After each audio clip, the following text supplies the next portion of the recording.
Whenever life would start getting good for me, God would throw a nice anchor and stop me right there. Do it anyway is a mindset trick that you can use when you start to feel excuses rolling up. The one you need to live with, wake up to every day is that right there.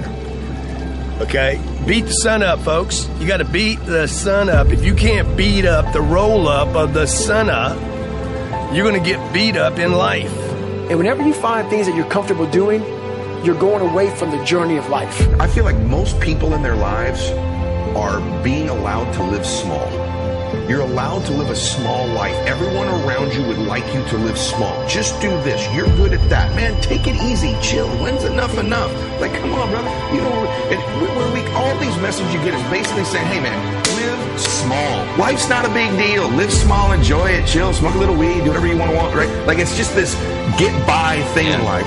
And there's got to be some people who go, no, you're supposed to do something great with your life. You were put here for a purpose. Your way, the way you were born, the way you were raised, your background, your experiences, your giftedness all prepared you in your way for right now. And you're supposed to do something great with your life. You weren't born here to be average and ordinary. And there's all this messaging that you're average and ordinary, and you're average and ordinary because you belong there, and it's probably someone else's fault you're average and ordinary too. And I'm like, no, it's your life. You're in control. It's no one else's fault, and you're supposed to do something magnificent. That's the consciousness aspect. The last 1,000 years on Earth, doing something great has been reserved to this one little group of people, 1% of the population. They're supposed to do something great. They're supposed to live their dreams. We're supposed to watch them, cheer for them, wear their jersey, watch their award show, comment on their posts, clean their houses, right? Feed them in their restaurants. No. The fact of the matter is, you can do those things. You can change your life. And I'm sick and tired of this hero worship. You live small, cheer for everybody else who lives big. No, if you're a school teacher, be the best school teacher. Change the world by those little lives you're affecting. If you're on social media, change the world. Play big. You will never do it wrong if your decision is to do the bigger thing than the smaller thing. That's what I would tell you. Stop playing small. Stop thinking small, and don't let anybody tell you you should be small. So listen to me. There are those of you who said, I want to be a millionaire. I want to be the best at this company, right? But your value system says you believe in sleep more than you believe in grinding. Your value system says you are a consumer and not a producer. That you're spending more money than you're making. Why? Because you're a consumer, but you're reading all the books and you're saying everything the books are saying. But those books are not in alignment with your values. And if you're going to go to the next level, your values are going to have to change.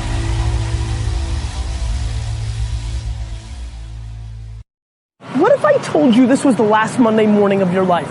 What if I told you you die this week? Would you complain about your crap job or that test you don't want to take? I doubt it. You would go much higher level thinking. Well, that's really what it takes. It takes understanding that if you're not pumped right now, if you're begrudging what you're about to do, if you're not looking forward to it, look, I respect practicality. You gotta go through school because your parents want to. You gotta pay your rent.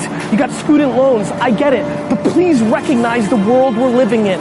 We're living in a world where there's so much more opportunity. This internet thing created way more opportunity for all of us. Way more. I mean, look, you might not even be alive. Like, your mom and dad could have had sex like 3 minutes later and you wouldn't even exist and you're complaining. You could have ended up being a bus, a tree. I just don't get the mentality of being head down sad on a Monday morning. I'm gonna make you Saturday Monday morning. That's what I want to do every morning, and that's what I want from you. Please take a step back and think about how awesome it actually is. And then recognize that you can attack the world in a totally different way because you were lucky enough to be born during this era. So you have said to yourself, okay, I'm going to talk to my boss today about that thing that I've been avoiding talking to them about. Or maybe you've said something like, I'm going to go to the gym today or tomorrow or whatever. And then the moment comes where you've got to have that conversation. Or the moment comes where it's time to pack up your bag and leave your desk and go to the gym. And what always happens? You don't feel like it. I bet there are plenty of you watching that have made a commitment that, I'm not going to have a drink tonight. And then guess what happens when you get home? You don't feel like not drinking. You feel like having a drink. And so here's what Do It Anyway has done for me. The idea that I just do it anyway has pushed me to realize and to recognize that there are a lot of moments when there are things in my life that I really want to do, I need to do, I should do, but when the moment comes, I don't feel like it. And so I pull out this idea of, you know what, I'm just going to do it anyway. It's raining outside. I said I would go for a short run. I don't feel like it. I'm going to do it anyway. It's 6 o'clock in the morning. I'm tired. It's cold. I laid out my yoga clothes, but now I don't feel like it. What do? I do it anyway. When you start to say to yourself, I'm going to do it anyway, what happens is something really cool. You acknowledge that there are feelings that you have that are trying to swoop in and hijack you. You acknowledge them and you basically say, guess what? I'm going to do it anyway. Problems are basically the building block of happiness. And that is really counterintuitive to most people, because most people think of happiness as like no problems, you know, sitting on the beach with a pina colada, doing whatever. And but the truth is that we need some sort of struggle in our life. And the point I try to make in the book is that the key to living a good life isn't getting rid of struggle, it's finding good struggles. Struggles that invigorate you, struggles that feel important to you, struggles that can contribute to the people around you. Because that's where meaning comes from, and ultimately meaning is, you know, what we all need. If people listening to this like feel stuck in some way, generally when people feel stuck, it's because they're in a situation where they believe that they don't have the power to solve whatever's going on in their life. And the truth is that you always have the power to A, react to whatever's going on in your life, or B, create the meaning around whatever's happening in your life. So it's usually just a matter of first changing perspective and then B, doing something to set about solving it. And again, it's what gets people stuck is that they want to eliminate their problems. It's not about eliminating problems. It's about simply finding something more meaningful, more worthwhile. Obviously, he was about as successful as anyone could be. I mean, he was a successful guy in so many aspects, and yet he killed himself. He said in this book, I wanted adventures.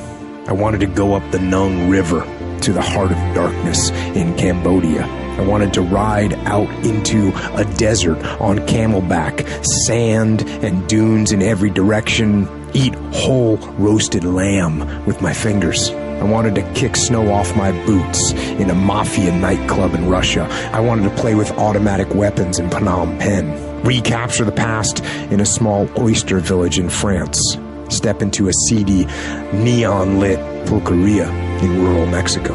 I wanted to run roadblocks in the middle of the night, blowing past angry militia with a handful of hurled Marlboro packs. Experience fear, excitement, wonder.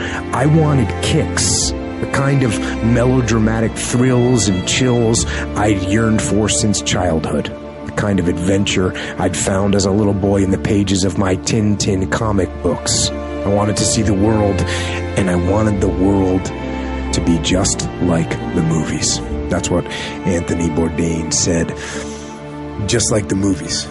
But you know what? To me, the world is not like the movies. The movies aren't real. They don't exist. But you do.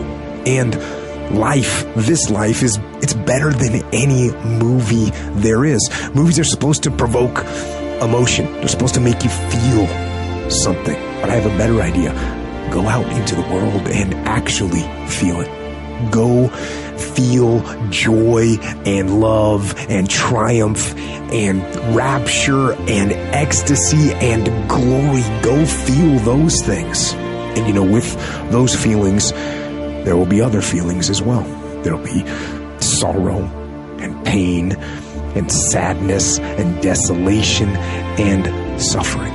There'll be all those feelings too, but you know what? That's okay. That's okay. Take both sides. Feel all of it. That's what life is. Those feelings, those emotions, those highs and those lows, those are life.